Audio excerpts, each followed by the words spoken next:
இப்போது நம்ம லெசன் 1ல் நியூமெரிக்கல் ப்ராப்ளமில் லாஸ்ட் ப்ராப்ளம் நம்ம பார்க்க போகிறோம். The measurement value of length of a simple pendulum is 20 cm known with 2 mm accuracy. The time for 50 oscillations was measured to be 40 seconds within 1 second resolution. Calculate the percentage accuracy in the determination of acceleration due to gravity g from the above measurement. பெருசாக ஒரு 5-6 லைன்ஸில் question கொடுத்துருக்காங்க, ரொம்ப கஷ்டமாக இருக்குது அப்படின்லாம் நீங்கள் நினைக்க வேண்டாம். ரொம்ப ஈஸியான ஒரு சம்மு. ஓகேவா கண்ணு? கான்செப்ட் தெரிஞ்சிச்சு அப்படின்னா அழகாக நம்ம போட்டுக்கிட்டே இருக்கலாம். பாருங்க கண்ணு, என்ன கொடுத்துருக்காங்க அப்படின்னாக்கா, the measurement value of length of a simple pendulum is 20 cm. ஓகேவா? ஒரு சிம்பிள் பெண்டுலம் இருக்குது, அதனுடைய லென்த்து பார்த்தீங்க அப்படின்னாக்கா அதனுடைய மெஷர்டு வேல்யூ என்னென்னா 20 cm. ஓகேவா? அதில் பார்த்தீங்க அப்படின்னாக்கா 2 mm அக்யூரசி. ஓகேவா? 2 mm வந்து அது அக்யூரஸியாக இருக்குது அப்படின்னு சொல்லி கொடுத்துருக்காங்க. இந்த 2 cm அப்படிங்கிறது அதனுடைய லென்த்து. நம்ம மெஷர் பண்ணும் பொழுது எரர் வந்து 2 mm வரலாம் அப்படின்னு சொல்லி கொடுத்துருக்காங்க. The time for 50 oscillation. நம்ம சிம்பிள் பெண்டுலம் நான் முன்னாடியே உங்களுக்கு சொல்லியிருக்கேன். ஸோ அப்போ அந்த 50 ஆசிலேஷன்ஸுக்கான டைம் எவ்வளோ அப்படின்னா 40 செகண்ட்ஸ் அப்படின்னு சொல்லி கொடுத்துருக்காங்க. 50 ஆசிலேஷன்ஸுக்கு டைம் வந்து 40 செகண்ட்ஸு. 1 செகண்ட் பார்த்தீங்க அப்படின்னாக்கா ரெசல்யூஷன் அப்படின்னு சொல்லி கொடுத்துருக்காங்க. ஓகேவா? பகுதிறன். ரெசல்யூஷன் அப்படின்னா பகுதிறன். ஒரு செகண்ட் பார்த்தீங்க அப்படின்னாக்கா எரர் வரலாம் அப்படின்னு சொல்லி சொல்கிறாங்க. Calculate the percentage accuracy in the determination of acceleration due to gravity g from the above measurement. Acceleration due to gravity measure பண்ணும் பொழுது வரக்கூடிய பர்சன்டேஜ் எரரை கால்குலேட் பண்ண சொல்கிறாங்க. சரியா? நம்ம முன்னாடியே பார்த்துட்டோம் கண்ணு, அந்த சிம்பிள் பெண்டுலம் இருக்கு இல்லையா குட்டி, டைம் பீரியடுக்கான ஈக்குவேஷன் நம்ம பார்த்தோம். Famous equation t = 2π√LG. ஓகேவா? இதுதான் அந்த ஃபேமஸ் ஈக்குவேஷன். அதில் இந்த ஜி இருக்கு இல்லையா குட்டி, இந்த ஜியை மெஷர் பண்ணும் பொழுது, ஓகேவா, கொஞ்சம் ஜூம் பண்ணிக்கலாம். இந்த ஜியை நம்ம மெஷர் பண்ணும் பொழுது வரக்கூடிய எரரை பர்சன்டேஜில் கால்குலேட் பண்ண சொல்கிறாங்க. சரியா? ரொம்ப ஈஸியான ஒரு சம் தான் கண்ணு இது. சரியா? ஃபஸ்ட்டு பாருங்கள், அந்த சிம்பிள் பெண்டுலமுடைய லென்த் எவ்வளோ கண்ணு கொடுத்துருக்காங்க? 20 cm. ஓகேவா? இங்கே கொடுத்துருக்காங்க பாருங்கள். So 20 cm. அக்யூரசி எவ்வளோ கண்ணு? டெல்எல் அப்சல்யூட் எரர் எவ்வளோடாமா? 2 mm. ஸோ அப்போது இந்த 20 cm நம்ம மில்லிமீட்டருக்கு சேஞ்ச் பண்ணோம் அப்படின்னா 200 mm. ஏன்னா இதுவும் மில்லிமீட்டர், இதுவும் மில்லிமீட்டருக்கு சேம் ஒரே யூனிட்டாக நம்ம என்ன கண்ணு மாற்றிக்கிட்டோம். சரியா? ஸோ அப்போது 20 cm அப்படிங்கிறது 200 mm. L length. Del L absolute error எவ்வளோடாமா? லென்த்தை மெஷர் பண்ணும் பொழுது 2 mm. சரிங்களா? நெக்ஸ்ட்டு பாருங்கள், 50 ஆசிலேஷன்ஸுக்கு எவ்வளோ டைம் அப்படின்னு சொல்லி பார்த்தீங்கன்னா 40 செகண்ட்ஸு. ஓகேவா குட்டி? 50 ஆசிலேஷன்ஸுக்கு எவ்வளோ கண்ணு டைம் பார்த்தீங்க அப்படின்னாக்கா 40 செகண்ட்ஸு.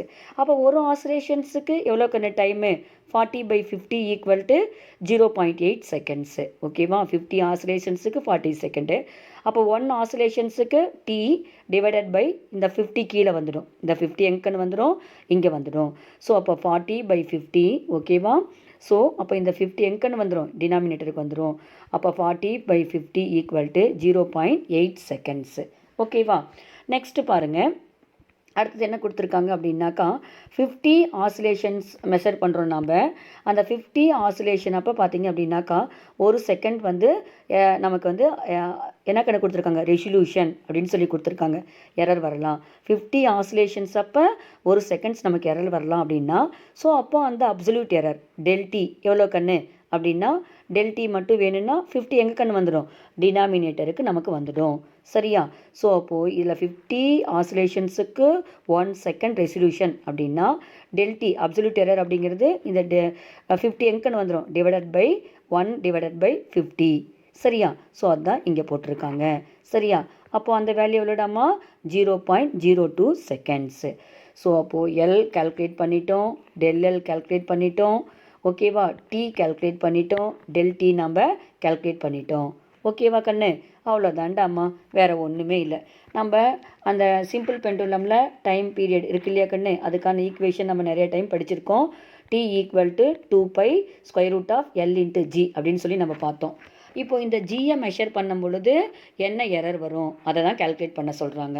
ஸோ அப்போது நம்ம என்ன கண்ணு பண்ணணும், இந்த ஸ்கொயர் ரூட்டை எடுக்கணும் அப்படின்னு சொல்லி பார்த்தீங்கன்னா ரெண்டு சைடும் லெஃப்ட் சைடும் ரைட் சைடும் நம்ம என்னடாம பண்ணணும், ஸ்கொயர் ரூட் பண்ணணும். சரியா, ஸ்கொயர் பண்ணணும். நம்ம ரெண்டு சைடும் இந்த ஸ்கொயர் ரூட்டை கேன்சல் பண்ணணும் அப்படின்னா ரெண்டு சைடும் ஸ்கொயர் பண்ணணும். ஸோ டீயை ஸ்கொயர் பண்ணிங்கன்னா டி ஸ்கொயர்டு, 2வை ஸ்கொயர் பண்ணால் 4, பையை ஸ்கொயர் பண்ணால் பை ஸ்கொயர்டு. இப்போ square root of L by g இதை நம்ம ஸ்கொயர் பண்ணோம் அப்படின்னா இந்த ஸ்கொயர் ரூட் கேன்சல் ஆகிடும். ஓகேவா? ஸோ அப்போ எல் இன்ட்டு ஜி இந்த ஈக்குவேஷனை, ஓகேவா, இந்த ஈக்குவேஷன் இருக்கு இல்லையா கண்ணு, இந்த ஈக்குவேஷனை நம்ம லெஃப்ட் சைடும் ரைட் சைடும் ஸ்கொயர் பண்ணால் நமக்கு இந்த வேல்யூ கிடைக்கும். இப்போ நமக்கு என்ன கண்ணு என்ன கால்குலேட் பண்ண சொல்கிறாங்க, இங்கே பாருங்கள், கால்குலேட் த, ஓகேவா, பர்சன்டேஜ் அக்யூரசி, ஓகேவா, calculate the percentage accuracy in the determination of acceleration due to gravity from the above measurement. ஓகேவா? ஸோ ஜியோடைய ஜி வேல்யூவை மெஷர் பண்ணும் பொழுது ஏற்படக்கூடிய அந்த பர்சன்டேஜ் எரரை கால்குலேட் பண்ண சொல்கிறாங்க. ஸோ அப்போது ஜி இங்கே போயிடும், டி வந்து டினாமினேட்டருக்கு வந்துடும். சரியா கண்ணு? ஸோ இந்த ஈக்குவேஷனில் ஜி இங்கே ஜி தான் நம்ம கால்குலேட் பண்ணுறோம். ஸோ ஜியை இங்கே எழுதிக்கிறோம். அப்போ டி ஸ்கொயர்டு எங்கன்னு வந்துடும், இந்த டினாமினேட்டருக்கு வந்துடும். ஸோ அப்போ g equal to 4 pi squared L by T squared. 4 constant number இல்லையா கண்ணு, பையும் கான்ஸ்டன்ட்டு. ஸோ அப்போது ஆக்சலரேஷன் டியூ டு கிராவிட்டி எதை மட்டும் டிபெண்ட் பண்ணி இருக்கும் அப்படின்னா அந்த பெண்டுலமுடைய லென்த் அண்ட் டைம் பீரியட் இதை தான் பொறுத்து இருக்கும். ஸோ அப்போ g proportional to L by T squared. அவ்வளோதான் கண்ணு. நம்ம அந்த எரர் அனாலிசிஸ்லேயும் ப்ரொபகேஷன் ஆஃப் எரர்ஸ்லேயும் நம்ம படித்த கான்செப்டை இப்போ நம்ம யூஸ் பண்ண போகிறோம். சரியா குட்டி? ஸோ இப்போது நம்ம அந்த பர்சன்டேஜ் எரர் கால்குலேட் பண்ணோம். ஞாபகம் இருக்காடா குட்டி? எப்படி பண்ணோம்? இப்போ டெல் ஜி இங்கே ஜி இருக்கிறதுனால del G by G into 100% proportional to. ஓகேவா? இங்கே எல் இருக்கிறதுனால நம்ம என்ன கண்ணு போட்டுக்குவோம், del L by L into 100%. Example சம்மும் பார்த்தோம், தேரியும் பார்த்தோம் பர்சன்டேஜ் எரரில். அண்டு நம்ம எரர் அனாலிசிஸில் பார்த்தீங்க அப்படின்னாக்கா அந்த ப்ரொபகேஷன் ஆஃப் எரர்ஸில் ஜென்ரல் ரூல் நம்ம பார்த்தோம். ஞாபகம் இருக்காடாமா? அதை ஒரு டைம் ரீகால் பண்ணிக்கோங்க. சரியா? எப்படி பார்த்தோம் இதை? இங்கே பவர் 1 இருக்குது. ஸோ அப்போ முன்னாடி அந்த பவரை முன்னாடி கொண்டு வந்துட்டு 1 into del L by L அப்படின்னு சொல்லி நம்ம பார்த்தோம். ஞாபகம் இருக்காடாமா? அதே மாதிரி இங்கே பவர் எவ்வளோ கண்ணு இருக்குது, 2 ஸ்கொயர்டு இருக்குது இல்லையா? அப்போ 2 பவர் முன்னாடி வந்துடும். ஜென்ரல் ரூலில் நம்ம படிச்சிருக்கோம், ஒரு டைம் ரீகால் பண்ணிக்கோங்க. 2 del T by T into 100% அப்படின்னு சொல்லிட்டு பர்சன்டேஜ் எரர் நம்ம கால்குலேட் பண்ணோம். ஞாபகம் இருக்காடாமா? ஸோ அப்போது இந்த equation G proportional to L by T ஸ்கொயர்டுக்கு நம்ம எப்படி குட்டி எழுதலாம் அப்படின்னு சொல்லி பார்த்தீங்கன்னா இந்த மாதிரி நம்ம எழுதலாம். சரியா? இப்போ நெக்ஸ்ட்டு பாருங்கள் நம்ம எப்படி கொண்டு வந்திருக்கோம் அப்படின்னு சொல்லி பார்த்தீங்கன்னா, ஓகேவா, அந்த ஈக்குவேஷனில் நம்ம எப்படி குட்டி பார்த்தோம், இங்கே எழுதிக்கலாம் வேணாக்கா, G proportional to L by T squared அப்படின்னு சொல்லி நம்ம பார்த்தோம் இல்லையா? ஸோ ஜியோடைய percentage error del G by G into 100%. ஓகேவா? ஈக்குவல் டு லென்த்துக்கு del L by L into 100%. 100 காமனாக வெளியில் எடுத்துட்டோம். ஸோ இங்கே பவர் 1 இருக்குது, அதனால் நம்ம அப்படியே போட்டுக்கிட்டோம். இங்கே பவர் என்ன கண்ணு இருக்குது, 2 இருக்குது. ஸோ பவரை முன்னாடி கொண்டு வந்துட்டு 2 into del T by T into 100% அப்படின்னு சொல்லி அந்த ஈக்குவேஷன் நம்ம எழுதிக்கிட்டோம். அவ்வளோதான்டாம்மா. இப்போது இந்த ஈக்குவேஷனில் நமக்கு என்ன கேட்குறாங்கன்னா இந்த ஆக்சலரேஷன் டியூ டு கிராவிட்டியை கால்குலேட் பண்ணும் பொழுது வரக்கூடிய பர்சன்டேஜ் எரர் என்ன அப்படிங்கிறது தான் கொஸ்டின். இப்போ நம்ம எல்லை கால்குலேட் பண்ணிட்டோம், டெல் எல்லும் நம்ம கால்குலேட் பண்ணிட்டோம், டீயையும் கால்குலேட் பண்ணிட்டோம். ஓகேவாம்மா? டெல் டீயையும் நம்ம கால்குலேட் பண்ணிட்டோம். இப்போ இந்த வேல்யூஸ் எல்லாத்தையும் கொண்டு வந்து இதில் நம்ம சப்ஸ்டியூட் பண்ணோம் அப்படின்னு சொல்லி பார்த்தீங்கன்னா அழகாக நம்ம இந்த வேல்யூவெல்லாம் கால்குலேட் பண்ணிடலாம். சரியா? ஸோ இப்போ நம்ம இந்த முன்னாடி பாருங்கள் நம்ம கால்குலேட் பண்ணியிருக்கோம் இங்கே. ஓகேவா? இங்கே எல்லாம் கால்குலேட் பண்ணிட்டோம். எல்லுடைய வேல்யூ கால்குலேட் பண்ணி வச்சுருக்கோம். எவ்வளோடா குட்டி? 200 millimetre. Del L 2 millimetre. T 0.8 seconds. Del T 0.02 seconds. இந்த 4 வேல்யூஸ் ஓகேவா அண்டர்லைன் பண்ணிக்கலாம். ஸோ இந்த வேல்யூ அண்டு இந்த வேல்யூ இந்த 4ஐயும் கொண்டு போயிட்டு நம்ம அந்த ஈக்குவேஷனில் சப்ஸ்டியூட் பண்ணோம் அப்படின்னா முடிஞ்சு போச்சு. சரியா? டெல் எல்லுக்கு பதிலாக 2 மில்லிமீட்டர், எல்லுக்கு பதிலாக நம்ம என்ன கண்ணு சப்ஸ்டியூட் பண்ணுறோம், 200 millimetre plus 2 into del T எவ்வளோ கண்ணு 0.02 seconds divided by 0.8 seconds. Same unit cancel ஆகிடும், இங்கேயும் சேம் யூனிட் கேன்சல் ஆகிடும். Into 100% into 100%. ஸோ காமனாக 100% நம்ம இந்த இடத்துல வெளியில் நம்ம எடுத்துட்டோம். சரியா கண்ணு? காமனாக 100% வெளியில் எடுத்துட்டோம். சரியா? நெக்ஸ்ட் பாருங்கள், இது என்ன பண்ணலாம் நம்ம? இதை இதை 2ஆல் டிவைட் பண்ணலாம், இதையும் 2ஆல் டிவைட் பண்ணலாம். 1 டிவைடட் பை 100 இந்த டேர்ம். ஓகேவாம்மா? பென் வேணால் எடுத்துக்கலாம். சரியா? இதை 1 2 is 2, 100 2 எவ்வளோ கண்ணு? 200. ஸோ அப்போ 1/100 அப்படின்னு சொல்லிட்டு நம்ம கொண்டு வந்துட்டோம். சரியா? நெக்ஸ்ட்டு இந்த டேர்மை 100ஆல் மல்டிப்ளை பண்ணுங்கள். ஓகேவா? இதையும் நம்ம 100ஆல் மல்டிப்ளை பண்ணோம் அப்படின்னா இங்கே என்ன கண்ணு வரும் மேலே நமக்கு? இதையும் 100ஆல் மல்டிப்ளை பண்ணுங்கள். அப்போ 2 டிவைடட் பை 80 அப்படின்னு சொல்லி வரும் இல்லையா? இன்ட்டு இங்கே ஒரு 2 இருக்குது, முன்னாடி ஒரு 2 இருக்குது இல்லையா? ஸோ அப்போ இதை 100ஆல் மல்டிப்ளை பண்ணுற, இதையும் 100ஆல் மல்டிப்ளை பண்ணுற. ஸோ அப்போ இதை டிவைட் பண்ண அப்படின்னா என்ன கண்ணு வரும் உனக்கு? 40. அப்போ 2/40 அதுதான் இந்த இடத்துல உங்களுக்கு போட்டிருக்கோம். சரியா? ஸோ அப்போ இந்த டேர்ம் 1/100, இந்த டேர்ம் 2/40. நெக்ஸ்ட் ஸ்டெப் பாருங்கள் எப்படின்னு சொல்லிட்டு. ஓகேவா? இப்போ இந்த டேர்முக்கு எல்சிஎம் கால்குலேட் பண்ணலாம். ஸோ 4000 மல்டிப்ளை பண்ணிக்கோங்க. சரியா? இப்போ கிராஸ் மல்டிப்ளை பண்ணுங்கள். 140 is 40 ப்ளஸ் இதை கிராஸ் மல்டிப்ளை பண்ணிங்கன்னா 2 × 100 200. 200 + 40 240 டிவைடட் பை 4000 இன்ட்டு 100%. இதையெல்லாம் நீ சிம்பிளிஃபை பண்ண அப்படின்னு சொல்லி பார்த்த அப்படின்னா உனக்கு ஆன்சர் 6% உனக்கு கிடைக்கும். சரியா? பார்த்தீங்கன்னா எவ்வளோ பெருசாக இருந்துச்சு இந்த சம்மு, ஆனால் எவ்வளோ அழகாக ஈஸியாக நம்ம கொண்டு வந்துட்டோம் பாருங்கள். ஸோ அப்போ அந்த கிவன் டேட்டா அந்த சிம்பிள் பெண்டுலமில் 50 ஆசிலேஷன்ஸுக்கு நம்ம டைம் பீரியடை மெஷர் பண்ணுறோம். அப்படி பண்ணும்பொழுது பார்த்திங்க அப்படின்னாக்கா அந்த ஆக்சலரேஷன் கால்குலேட் த பர்சன்டேஜ் எரர் நம்மளை கண்டுபிடிக்க சொல்லியிருக்காங்க இல்லையா? ஸோ அந்த ஆக்சலரேஷன் டியூ டு கிராவிட்டியை நம்ம கால்குலேட் பண்ணும் பொழுது ஏற்படக்கூடிய அந்த பர்சன்டேஜ் எரர்ஸை பார்த்திங்க அப்படின்னாக்கா அழகாக நம்ம 6% அப்படின்னு சொல்லிட்டு கால்குலேட் பண்ணிட்டோம். சரியாம்மா? இந்த சம்ஸ் எல்லாம் நோட்டில் அழகாக போட்டு எழுதி வச்சுக்கோங்கம்மா. கண்டிப்பாக நெக்ஸ்ட் டெஸ்ட்டுக்கு உங்களுக்கு நியூமரிக்கல் ப்ராப்ளம்ஸ்லேருந்தும் நான் சம்ஸ் உங்களுக்கு கேட்பேன். ஓகேவா குட்டீஸ்? மீதியை நெக்ஸ்ட் கிளாஸில் பார்க்கலாமா? தேங்க்யூ குட்டீஸ். இப்போ நம்ம யூனிட் 1 இருக்கு இல்லையா குட்டி? அதில் மல்டிபிள் சாய்ஸ் கொஷின்ஸு, அதாவது 1 மார்க் கொஸ்டின்ஸு புக் பேக் பின்னாடி கொடுத்துருக்காங்க இல்லையா குட்டி? 15 கொஸ்டின்ஸு. அதுக்கான ஆன்சர்ஸ் நம்ம பார்க்க போகிறோம், சொல்யூஷனோடு நம்ம பார்க்க போகிறோம். ஸ்டெப் பை ஸ்டெப்பாக நம்ம அந்த ஆன்சர் எப்படி வந்தது அப்படின்னு சொல்லி நம்ம பார்க்க போகிறோம். நம்ம புக்கில் ஆன்சர் மட்டும்தான் உங்களுக்கு கொடுத்துருப்பாங்க.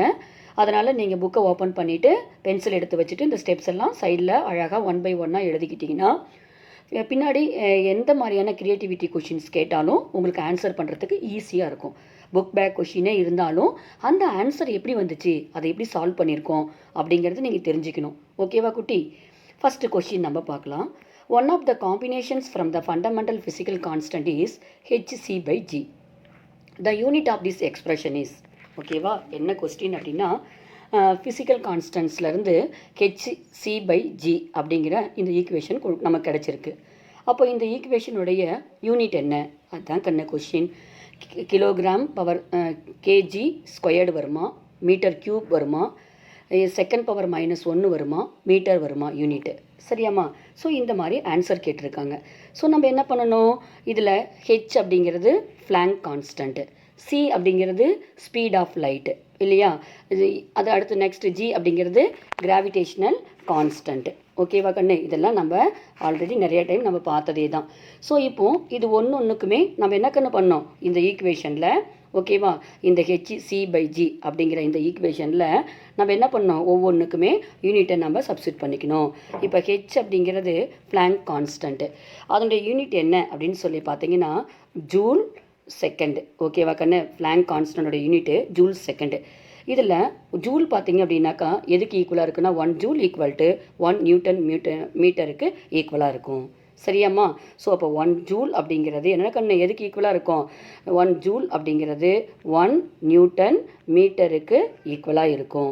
சரியா? நம்ம இந்த இடத்துல கூட ரஃப் பண்ணிவிட்டு எழுதிக்கலாம். சரியா? நல்லா நீட்டாக இந்த இடத்துல எழுதிக்கலாம்.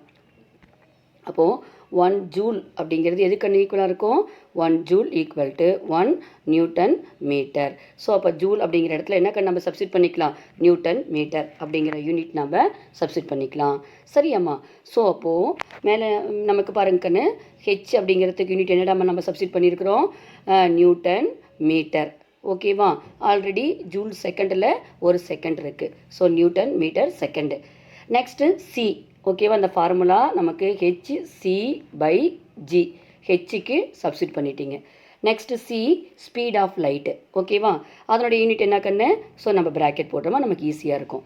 Metre second power -1 divided by G அப்படிங்கிறது கிராவிடேஷ்னல் கான்ஸ்டன்ட். அதனுடைய யூனிட் என்னடா குட்டி? Newton metre squared. ஓகேவா? Kilogram power -2. இதெல்லாம் எங்கே இருக்குது? நம்ம டேபிள் 1.2 1.3 படித்தோம். ஞாபகம் இருக்காடா குட்டி? அதை நான் நல்லா உங்களை தரோவாக நீங்கள் படிச்சுக்கோங்க. உங்களுக்கு கண்டிப்பாக யூஸ் ஆகும் பின்னாடி நான் சொன்னேன் இல்லையா? ஸோ அந்த வேல்யூ எப்படி வந்ததுன்னு நம்ம புரிஞ்சு நாமளாவே அந்த யூனிட் எல்லாம் மெமரியில் நம்ம ஸ்டோர் பண்ணி வச்சுக்கணும். ஓகேவா கண்ணு? அது அப்படி வரல அப்படின்னாலும் நீங்கள் மெமரி பண்ணி வச்சுக்கிட்டீங்கன்னா டக்குன்னு நம்ம எழுதிக்கலாம். சரியா? புரிஞ்சு எப்படி இந்த யூனிட்ஸ் எல்லாம் வந்தது அப்படின்னு சொல்லி அழகாக உங்களுக்கு நான் சொல்லியிருப்பேன். அதை அப்படியே ஒரு டைம் ரீகால் பண்ணிக்கோங்க. சரியா? அவ்வளோதாண்டா கண்ணு. இப்போ நியூமரேட்டர் டினாமினேட்டரில் இருக்கக்கூடிய என்னென்ன யூனிட்ஸ் எல்லாம் கேன்சல் ஆகுன்னு பார்க்கலாம். இங்கே நியூட்டன். ஓகேவா? பாருங்கள், இங்கே ஒரு மீட்டர் இருக்குது, இங்கே ஒரு மீட்டர் இருக்குது. ஸோ மீட்டர் ஸ்கொயர் கேன்சல் ஆகிடும். இங்கே செகண்ட் பவர் +1, இங்கே செகண்ட் பவர் -1. ஸோ அப்போ இந்த 2 டேர்ம் என்ன குட்டி ஆகிடும்? கேன்சல் ஆகிடும். அப்போ ரிமைன் நமக்கு என்ன கண்ணு இருக்குது? Kilogram power -2. அது மட்டும்தான்டா கண்ணு இருக்குது. ஓகேவா? ஸோ அப்போது இந்த வேல்யூவை நம்ம எப்படி குட்டி எழுதலாம்? நமக்கு ரிமைன் என்ன இருக்குது? எல்லாம் போணுச்சு அப்படின்னா மீதி கிலோகிராம் பவர் -2 அப்படின்னு சொல்லி இருக்குது நமக்கு. இப்போ இந்த -2 மேலே போயிடுச்சு அப்படின்னா என்ன கண்ணு வரும்? +2. அப்போ கிலோகிராம் ஸ்கொயர்ட். ஓகேவா? ஸோ அப்போ இதுதான் கண்ணு ஆன்சர். அப்போ அந்த ஆப்ஷனல் எங்கே கண்ணு இருக்குது? ஆப்ஷனல் ஏவில் இருக்குது. ஸோ அப்போ ஃபஸ்ட்டு கொஸ்டினுக்கு ஆன்சர் என்ன கண்ணு? ஆப்ஷனல் ஏ. எவ்வளோ அழகாக, எவ்வளோ ஈஸியாக இருக்குது. நீங்கள் டக்குன்னு பார்த்தோன்னே உங்களுக்கு ஒன்றும் புரியாத மாதிரி இருக்கும். இந்த மாதிரி புரிஞ்சு நம்ம ஸ்டெப் பை ஸ்டெப்பாக போட்டோம் அப்படின்னா நமக்கு ரொம்ப ஈஸியாக இருக்கும். ஓகேவா கண்ணு? இதெல்லாம் உங்கள் புக்கில் அழகாக நீட்டாக அந்த ஸ்டெப்ஸ் எல்லாம் எழுதிக்கோங்க. நெக்ஸ்ட்டு நம்ம செகண்ட் சம் நம்ம பார்க்கலாம். செகண்ட் சம் பாருங்கம்மா. ஏன்னா செகண்ட் சம் என்ன கொடுத்துருக்காங்கன்னா, if the error in the measurement of radius is 2%, then the error in the determination of volume of the sphere will be, ஓகேவா, 8%, B 2%, C 4%, D 6%. ஓகேவா? ஒரு sphere இருக்குடா குட்டி. அந்த ஸ்பியரோடைய ரேடியஸை மெஷர் பண்ணும் பொழுது நமக்கு எரர் எவ்வளோ வருது அப்படின்னா 2% வந்து நமக்கு வருது. அப்போது அதனுடைய வால்யூமை மெஷர் பண்ணும் பொழுது வரக்கூடிய எரரை கால்குலேட் பண்ண சொல்லியிருக்காங்க. ஓகேவா? பார்க்க பெருசாக இருக்கிற மாதிரி இருக்கும். ரொம்ப ரொம்ப ஈஸி, ஒன்றுமே இல்லை. ஃபஸ்ட்டு வால்யூம் தானே கண்ணு மெஷர் பண்ண சொல்லியிருக்காங்க. ஸோ அப்போ வால்யூம், ஸ்பியருடைய வால்யூம் கால்குலேட் பண்ணுறதுக்கு ஃபார்முலா என்ன கண்ணு? நம்ம சின்ன கிளாஸ்லேருந்தே படிச்சிருக்கோம். V = 4/3 πr3. ஓகேவா? அப்போது இந்த வால்யூமை மெஷர் பண்ணும் பொழுது நமக்கு என்ன எரர் வருது அப்படிங்கிறத நம்ம எப்படி கால்குலேட் பண்ணுறது? நம்ம படிச்சிருக்கோம்டா குட்டி. பர்சன்டேஜ் எரரை கால்குலேட் பண்ணும் பொழுது நமக்கு வரக்கூடிய எரர் எப்படி நம்ம கால்குலேட் பண்ணுறது அப்படிங்கிறத அழகாக நம்ம படிச்சிருக்கோம் இல்லையா குட்டி? 5 மார்க் கொஸ்டின்லேயே நம்ம நிறைய டீட்டெயில்டாக இதை பற்றி படிச்சிருக்கோம். ஸோ அப்போது பர்சன்டேஜ் எரர் என்ன கண்ணு? ரேடியஸை மெஷர் பண்ணும் பொழுது வரக்கூடிய பர்சன்டேஜ் எரர் நம்ம என்னென்னு சொல்லலாம்? ΔR/R × 100% ஈக்குவல் டு எவ்வளோ கண்ணு? 2% கொடுத்துட்டாங்க. ஸோ இந்த பர்சன்டேஜ் எரரை கால்குலேட் பண்ணி 2% அப்படின்னு சொல்லி நமக்கு கொடுத்துட்டாங்க. இப்போ வால்யூம் மெஷர் பண்ணும் பொழுது வரக்கூடிய எரரை நம்மளை கால்குலேட் பண்ண சொல்கிறாங்க. சரியா? ஃபார்முலா நமக்கு என்ன கண்ணு? V = 4/3 πr3. இப்போ நம்ம படித்தோம், ஞாபகம் இருக்காடா குட்டி? இதெல்லாமே கான்ஸ்டன்ட் இல்லையா? அந்த பர்சன்டேஜ் எரர் ஜென்ரல் ரூலில் நம்ம படித்தோம். இது எப்படி குட்டி நம்ம எழுதுறது அப்படின்னு சொல்லி பார்த்தோம். இந்த பவரை முன்னாடி கொண்டு வந்துடணும். இது ரெண்டும் நமக்கு கான்ஸ்டன்ட். ஸோ அப்போது ΔV/V × 100% ஈக்குவல் டு இந்த பவர் முன்னாடி வந்துடும். இது எப்படி குட்டி எழுதலாம்? ΔV/V × 100%. ஏண்டா குட்டி நம்ம இங்கே ΔV போடுறோம்? அவங்க வால்யூம் மெஷர் பண்ணக்கும் பொழுது வரக்கூடிய பர்சன்டேஜை கால்குலேட் பண்ண சொல்கிறாங்க. அதனால் ΔV/V அப்படின்னு சொல்லி நம்ம போடுறோம். இங்கே R³ பவரை முன்னாடி கொண்டு வந்துடும் நான் உனக்கு சொல்லியிருக்கேன் இல்லையா? 3. ஸோ ஆர் அப்போ என்ன கண்ண வரும் நமக்கு? ஃபார் ஆன்சர் ΔR இந்த இடத்துல எழுதிக்கலாம். டி வராது. டெல் ஆர் பை ஆர் அப்படின்னு சொல்லி வரும். So del V by V in del V by V இல்லையா, del V by V V போட்டுக்கலாம்.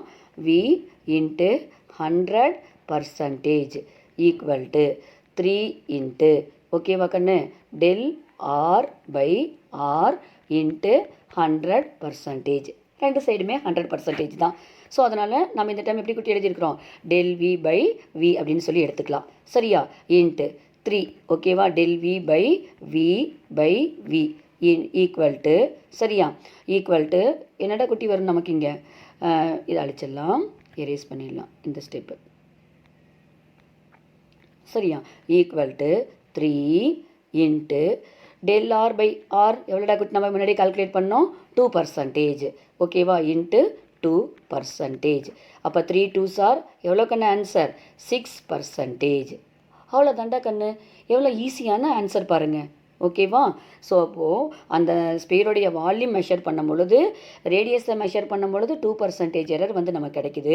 அப்போ வால்யூம் மெஷர் பண்ணும் பொழுது 6% எரர் வந்து நமக்கு கிடைக்குது. எவ்வளோ அழகாக நம்ம கால்குலேட் பண்ணிட்டோம் பாருங்கள். இதெல்லாம் உங்கள் புக்கில் சைடில் நீட்டாக எழுதி வச்சுக்கோங்க. சரியா குட்டி, இப்போது நம்ம தேர்ட் சம் பார்க்கலாம். If the length and time period of an oscillating pendulum have errors of 1% and 3% respectively, then the error in measurement of acceleration due to gravity is 4%, 5%, 6%, 7%. Already numerical ப்ராப்ளத்தில் லாஸ்ட்டு சம் நம்ம பார்த்துருக்கோம், ஞாபகம் இருக்கா கண்ணு? அதே model தான், வேறு ஒன்றுமே இல்லை. ஒரு என்ன கொஷின் அப்படின்னா மீனிங் நம்ம புரிஞ்சிக்கலாம். சிம்பிள் பெண்டுலம் இருக்குது, அதனுடைய லென்த்தையும் டைம் பீரியடையும் மெஷர் பண்ணும் பொழுது வரக்கூடிய எரர் பார்த்தீங்கன்னா 1%. லென்த்தை மெஷர் பண்ணும் பொழுது 1% எரரும், டைம் பீரியடை மெஷர் பண்ணும் பொழுது 3% எரரும் வருது. ஸோ அப்போ ஆக்சிலரேஷன் டியூ டு கிராவிட்டியை மெஷர் பண்ணும் பொழுது வரக்கூடிய எரர் எவ்வளோ பர்சன்டேஜ் அதுதான் கேட்குறாங்க. நமக்கு தெரியும் சிம்பிள் பெண்டுலமுடைய ஆசிலேஷனுக்கு டைம் பீரியட் அதுக்கு என்ன நம்ம ஃபார்முலா பார்த்தோம். அந்த டைம் பீரியடுக்கு T equal to 2/√L into G, L/G அப்படின்னு சொல்லி நம்ம பார்த்தோம் இல்லையா. ஸோ நமக்கு இதில் ரெண்டு பக்கமும் நம்ம ஸ்கொயர் பண்ணுறோம். அப்போ T² equal to 2 2s or 4 pi into pi squared. So √L/Gயை ஸ்கொயர் பண்ணோம் அப்படின்னா L/G வரும். இதில் 4 கான்ஸ்டன்ட், பை ஸ்கொயர்டும் கான்ஸ்டன்ட்டு. அப்போது D ப்ரொபோஷ்னல் டு என்ன கண்ணு, T time period proportional to L/G, இதை மட்டும்தான் டிபெண்ட் பண்ணி இருக்கும். சரியா, ஸோ அப்போ பர்சன்டேஜ் எரரை கால்குலேட் பண்ணுங்கள். இப்போ நமக்கு அவங்க என்ன கேட்டிருக்காங்க அப்படின்னு சொல்லி பார்த்தீங்கன்னாக்கா, இதில் நமக்கு அவங்க என்ன கால்குலேட் பண்ண சொல்லியிருக்காங்க அப்படின்னா இந்த ஈக்குவேஷன் பாருங்கள். ஓகேவா, T² ஈக்குவல் டு 4π² L/G. இப்போ நமக்கு G மட்டும்தான் வேணும் இல்லையா. அப்போ Gயை நம்ம என்ன பண்ணலாம், மேலே கொண்டு போயிடலாம். அப்போ G equal to 4π² L by அப்போ T² கீழே வந்துடும், T². ஓகேவா, அப்போ இது ரெண்டும் கான்ஸ்டன்ட். ஓகேவா, ஸோ அப்போது ஜியை கால்குலேட் பண்ணும் பொழுது மெஷர் பண்ணும் பொழுது வரக்கூடிய பர்சன்டேஜ் எரரை கேட்குறாங்க. அப்போ ΔG/G into 100% equal to ΔL/L into 100% plus நம்ம பார்த்துருக்கோம், ஜென்ரல் ரூலில் படிச்சிருக்கோம், ஞாபகம் இருக்காடா குட்டி? ஓகே, அந்த எரர் அனாலிசிஸில் நம்ம படிச்சிருக்கோம் இல்லையா. ஸோ அப்போது இந்த பவர் என்ன குட்டி வரும், இதில் டிவைடுனாலும் ப்ளஸ் தான் வரும், 2ΔD/T இன்ட்டு 100% அப்படின்னு சொல்லி நம்ம பார்த்தோம், ஞாபகம் இருக்கா? சரி, இப்போ நம்ம அதை ஒரு டைம் நீங்கள் எழுதி காமிச்சிடுறோம் உங்களுக்கு. சரியா, ஸோ அப்போது இந்த டைம் எப்படி குட்டி எழுதலாம், ΔG/G ஈக்குவல் டு டெல், ஏன்னாக்கா இதில் நம்ம 100% தான் எல்லாத்துக்குமே பர்சன்டேஜ் தான் கால்குலேட் பண்ணுறோம். சரியா, 4π² கான்ஸ்டன்ட்டு. ஓகேவா, நெக்ஸ்ட்டு L/G வரும், L/T வரும் இல்லையா. அப்போ ΔL/L ப்ளஸ்ஸு T² இருக்குது, ஸோ பவர் முன்னாடி வந்துடும், 2ΔT/T. ஓகேவா, அந்த டேர்ம் தான் உங்களுக்கு இங்கே போட்டு காமிச்சிருக்காங்க. சரியா, இப்போ ΔL/L மெஷர் பண்ணும் பொழுது லென்த்தை மெஷர் பண்ணும் பொழுது வரக்கூடிய எரர் அங்கே கொடுத்துட்டாங்க, எவ்வளோடா குட்டி, 1%. ஸோ அவ்வளோதான், அது இந்த இடத்துல அப்படியே சப்ஸ்டியூட் பண்ணிக்கோங்க. நெக்ஸ்ட்டு இங்கே 2 நம்பர் இருக்குது, அடுத்தது டைமை மெஷர் பண்ணும்பொழுது வரக்கூடிய பர்சன்டேஜ் எரர் 3% கொடுத்துட்டாங்க. அதை இங்கே போட்டுக்குங்க. அவ்வளோதான்டா கண்ணு. பார்த்தா பெருசாக எவ்வளோ பெருசாக கொடுத்துருக்காங்க. ஒன்றுமே இல்லை. இந்த வேல்யூ டெல் பை எல்ல இங்கே 1%ன்னு கொடுத்துட்டாங்க. டெல் டி பை டீயை 3%ன்னு கொடுத்துட்டாங்க. ஸோ அப்போ 2 3s ஆர் எவ்வளோடாமா 6. இங்கே ஒரு 1 இருக்குது. ஸோ அப்போ 1 + 6 = எவ்வளோ குட்டி 7. ஸோ அப்போ ஆன்சர் 7 எங்கடா குட்டி இருக்குது? Optional D. ஸோ அப்போ ஆப்ஷனல் டி தான் கரெக்ட் ஆன்சர். எவ்வளோ ஈஸியான சம் பாருங்கள். ஆனால் நம்ம டக்குன்னு பார்த்தோன்னே நமக்கு ஏதோ பெரிய கன்ஃபியூஸ் ஆகிற மாதிரி இருக்கும். ஆனால் புரிஞ்சுக்கிட்டு போட்டோமா ஒரே நிமிஷத்தில் இந்த சம்முக்கு நம்ம ஆன்சர் கண்டுபிடிச்சிடலாம் ஈஸியாக. ஆமாம் தானே குட்டீஸ்? நெக்ஸ்ட்டு 4th சம் நம்ம பார்க்கலாம். 4th சம் பாருங்கள், ரொம்ப அதை விட இன்ட்ரெஸ்டிங்காக இருக்கும் இந்த 4th சம். அதே தான் முன்னாடி பார்த்த மாதிரியே தான். The length of a body is measured as 3.51 metre. If the accuracy is 0.01 meter, then the percentage error in the measurement is, ஓகேவா குட்டி? என்ன சொல்லியிருக்காங்கன்னா 351%, 1%, 0.28%, 0.035%. அதாவது என்ன சொல்கிறாங்கன்னா ஒரு பாடி, ஒரு ஆப்ஜெக்ட் இருக்குது, அதனுடைய லென்த்து 3.51 மீட்டர் அப்படின்னு சொல்லி மெஷர் பண்ணுறோம். அப்படி மெஷர் பண்ணும் பொழுது அதனுடைய அக்யூரசி பார்த்தீங்க அப்படின்னாக்கா 0.01 மீட்டர். ஓகேவா அப்படின்னு சொல்லி கொடுத்துருக்காங்க. அப்படின்னாக்கா இந்த மெஷர் பண்ணுறோம் இல்லையா குட்டி, இந்த மெஷர்மெண்ட்டுடைய பர்சன்டேஜ் எரரை கால்குலேட் பண்ண சொல்கிறாங்க. ஓகேவா? அவ்வளோதாண்டா குட்டி. முன்னாடி பார்த்தா அதே தான், வேறு ஒன்றுமே இல்லை. பெருசாக இருக்கிற மாதிரி இருக்கும். அப்போது இங்கே நமக்கு லென்த் எவ்வளோடா குட்டி? லென்த் எவ்வளவு? 3.51 மீட்டர். ஓகேவா? அதை மெஷர் பண்ணும்பொழுது அக்யூரசி எவ்வளோடா குட்டி? 0.01 மீட்டர். ஸோ அப்போ இதை டெல் எல் அப்படின்னு சொல்லி எடுத்துக்கலாம் நம்ம. ஓகேவா? அந்த அப்சல்யூட் எரர் இல்லையா? இப்போ 0.01 மீட்டர். இது L equal to 3.51 metre, del L equal to 0.01 metre. So அப்போ நம்ம பர்சன்டேஜ் எரரை கால்குலேட் பண்ண சொல்லியிருக்காங்க லென்த்தை. ஸோ அப்போ லென்த்துக்கு நம்ம மெஷர் பண்ணும்பொழுது ஃபார்முலா என்னடா குட்டி? நமக்கு நம்ம நிறைய டைம் படிச்சிருக்கோம் லென்த்தை மெஷர் பண்ணும்பொழுது.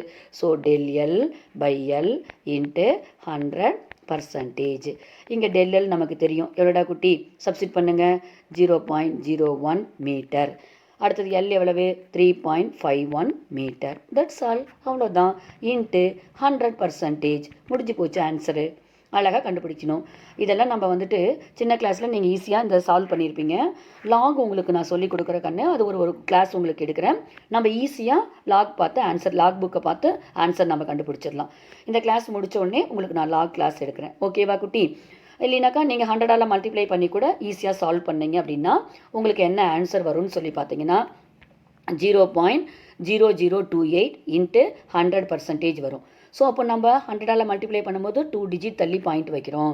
சரியா? நீங்கள் இதை சால்வ் பண்ணீங்க அப்படின்னா உங்களுக்கு என்ன ஆன்சர் வரும்னா 0.0028 இன்ட்டு பர்சன்டேஜ் 100%. இதில் 20 இருக்குது. ஸோ 2 டிஜிட் தள்ளி பாயிண்ட் வச்சிங்கன்னா 0.28% அப்படின்னு சொல்லி அழகாக நம்ம ஆன்சர் கொண்டு வந்துடுறோம். சரியா குட்டி? ஸோ அப்போ அந்த பாடியோடைய லென்த்தை மெஷர் பண்ணும்பொழுது 3.51 மீட்டர் வருது. அக்யூரசி 0.01 மீட்டர் அப்படின்னா அப்போ அதை மெஷர்மெண்ட் அப்போ என்ன பர்சன்டேஜ் எரர் கிடச்சிருக்கு அப்படின்னா 0.28%. எவ்வளோ அழகாக கால்குலேட் பண்ணிட்டோம் பாருங்கள். சரியா? ஈஸியான சம்மு தான். புரிஞ்சுக்கிட்டோம் அப்படின்னா ரொம்ப ரொம்ப ஈஸி. நெக்ஸ்ட்டு 5th சம் நம்ம பார்க்கலாம். Which of the following has the highest number of significant figures? ஓகேவா? சிக்னிஃபிகண்ட் ஃபிகர்ஸ் நீங்கள் படிச்சிருப்பீங்க இல்லையா? The number of meaningful digits in a number. அந்த நம்பரில் இருக்கக்கூடிய மீனிங்ஃபுல் டிஜிட்டு, ஓகேவா, பொருளுள்ள இடத்தின் மதிப்புகள், அதுதான் நம்ம என்னென்னு சொல்கிறோம்? சிக்னிஃபிகண்ட் ஃபிகர்ஸ் அப்படின்னு சொல்கிறோம். இதை பற்றி நிறைய நீங்கள் படிச்சிருப்பீங்க இல்லையாம்மா? ஸோ இப்போது கிவன் நம்பர்ஸ் கொடுத்துட்டாங்க இல்லையா? இப்போது இந்த நம்பர் கொடுத்துருக்காங்க 0.007, 2.64 × 10^24 கிலோகிராம், 0.000632 மீட்டர் ஸ்கொயர்டு, 6.3200 ஜூல் அப்படின்னு சொல்லிட்டாங்க. என்ன கேட்குறாங்க? ஹையஸ்ட் சிக்னிஃபிகண்ட் ஃபிகர் இந்த ஆப்ஷனலில் எதுன்னு சொல்லி கேட்குறாங்க. சரியா? நம்ம ஒரு பெரிய கிளாஸே நம்ம இதை டெமோ பார்த்தோம். ஞாபகம் இருக்காடா குட்டி? உங்களுக்கு பெரிய கிளாஸே நான் உங்களுக்கு அழகாக எக்ஸ்பிளைன் பண்ண இதை. சரியா? ஃபஸ்ட்டு ஆப்ஷனல் ஏ பாருங்கள். என்னுடைய சிக்னிஃபிகண்ட் ஃபிகர் எவ்வளோடா குட்டி? ஓகேவா? பென் எடுத்துக்கலாம். இந்த மாதிரி கண்டிப்பாக உங்களுக்கு கேட்பாங்க. ஸோ 0.007. இதனுடைய சிக்னிஃபிகண்ட் ஃபிகர் எவ்வளோடா குட்டி? இந்த நம்பர் லெஸ் தென் 1. ஸோ அப்போ டெசிமல் பாயிண்ட்டுக்கு ரைட் சைடு, நம்பருக்கு லெஃப்ட் சைடு இருக்கக்கூடிய ஜீரோஸை நம்ம சிக்னிஃபிகண்ட் ஃபிகராக கன்சிடர் பண்ணக்கூடாது. ஸோ அப்போ என்னுடைய சிக்னிஃபிகண்ட் ஃபிகர் எவ்வளோ கண்ணு? 1. ஓகேவா? ஸோ ஃபஸ்ட்டுக்கு நமக்கு ஆன்சர் தெரிஞ்சிருச்சு. இப்போ நெக்ஸ்ட்டு பாருங்கள். நெக்ஸ்ட்டு செகண்ட் ஒன் பாருங்கள். செகண்ட் ஒன் என்ன குட்டி? 2.64 இன்ட்டு 10^24. ஸோ 10 பவர் எவ்வளோ இருந்தாலும் அதை நம்ம சிக்னிஃபிகண்ட் டிஜிட்டாக கன்சிடர் பண்ணக்கூடாது. ஸோ அப்போ மீதி என்ன கண்ணு இருக்குது? டெசிமல் பாயிண்ட்டு நம்ம கன்சிடர் பண்ணக்கூடாது. ஸோ அப்போ 1, 2, 3. அப்போ 3 சிக்னிஃபிகண்ட் ஃபிகர். ஓகேவா? நெக்ஸ்ட்டு பாருங்கள். 0. எத்தனை 0? 1, 2, 3, 0, 6, 0, 3, 2. இதுக்கு என்ன குட்டி நம்ம ரூல்ஸை ஃபாலோ பண்ணிக்கலாம்.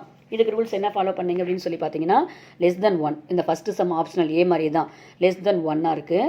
ஸோ அப்போது டெசிமல் பாயிண்ட்டுக்கு ரைட் சைடு அந்த நம்பருக்கு லெஃப்ட் சைடு இருக்கக்கூடிய 0வை நம்ம சிக்னிஃபிகண்ட் ஃபிகராக கன்சிடர் பண்ணக்கூடாது. அப்போ இதனுடைய சிக்னிஃபிகண்ட் ஃபிகர் 1, 2, 3, 4. ஸோ இதனுடைய சிக்னிஃபிகண்ட் ஃபிகர் 4 அப்படின்னு சொல்லி அழகாக கால்குலேட் பண்ணிட்டோம். நெக்ஸ்ட் லாஸ்ட்டு பாருங்கள். Optional D 6.3200. ஸோ நம்ம பார்த்தோம் டெசிமல் பாயிண்ட்டுக்கு பின்னாடி அந்த நம்பருக்கு பின்னாடி வரக்கூடிய இந்த ஜீரோஸை நம்ம ட்ராவலிங் ஜீரோஸ் அப்படின்னு சொல்லுவோம். டெசிமல் பாயிண்ட்டுக்கு நம்பருக்கு பின்னாடி வரக்கூடிய ஜீரோஸை ட்ராவலிங் ஜீரோஸை நம்ம சிக்னிஃபிகண்ட் ஃபிகராக கன்சிடர் பண்ணிக்கணும். அப்போ இதனுடைய சிக்னிஃபிகண்ட் ஃபிகர் எவ்வளோடா குட்டி? 5 சிக்னிஃபிகண்ட் ஃபிகர் அப்படின்னு சொல்லி அழகாக இங்கே நம்ம கால்குலேட் பண்ணிட்டோம். சரியா? ஸோ ஃபஸ்ட்டு ஆப்ஷனல் ஏவுக்கு சிக்னிஃபிகண்ட் ஃபிகர் 1, ஆப்ஷனல் பிக்கு சிக்னிஃபிகண்ட் ஃபிகர் 3, ஆப்ஷனல் சிக்கு 4, ஆப்ஷனல் டிக்கு 5. ஸோ அப்போ இதில் எதுக்கு ஹையஸ்ட்டு? 1, 3, 4, 5. ஸோ அப்போ 5 தான் ஹையஸ்ட்டு சிக்னிஃபிகண்ட் டிஜிட். அந்த ஆப்ஷனல் எங்கே இருக்குது? சரியா? இதை நம்ம பொறுமையாக பார்த்து எழுதணுண்டா குட்டி. டக்குன்னு நம்ம தப்பு பண்ணிவிடுவோம். சரியா?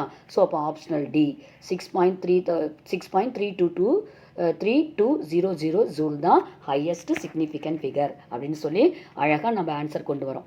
இந்த மாதிரி ஓனாக எப்படி கொஷின்ஸ் கேட்டாலும் உங்களுக்கு எழுதுறதுக்கு தெரியணும். கண்டிப்பாக இந்த மாதிரி கொஷின்ஸ் எல்லாம் உங்களுக்கு பப்ளிக் எக்ஸாம்ஸில் கேட்பாங்க. ஓகேவா குட்டி? நெக்ஸ்ட்டு 6th சம்மில் இருந்து நெக்ஸ்ட்டு கிளாஸில் பார்க்கலாம். தேங்க்யூ குட்டீஸ்.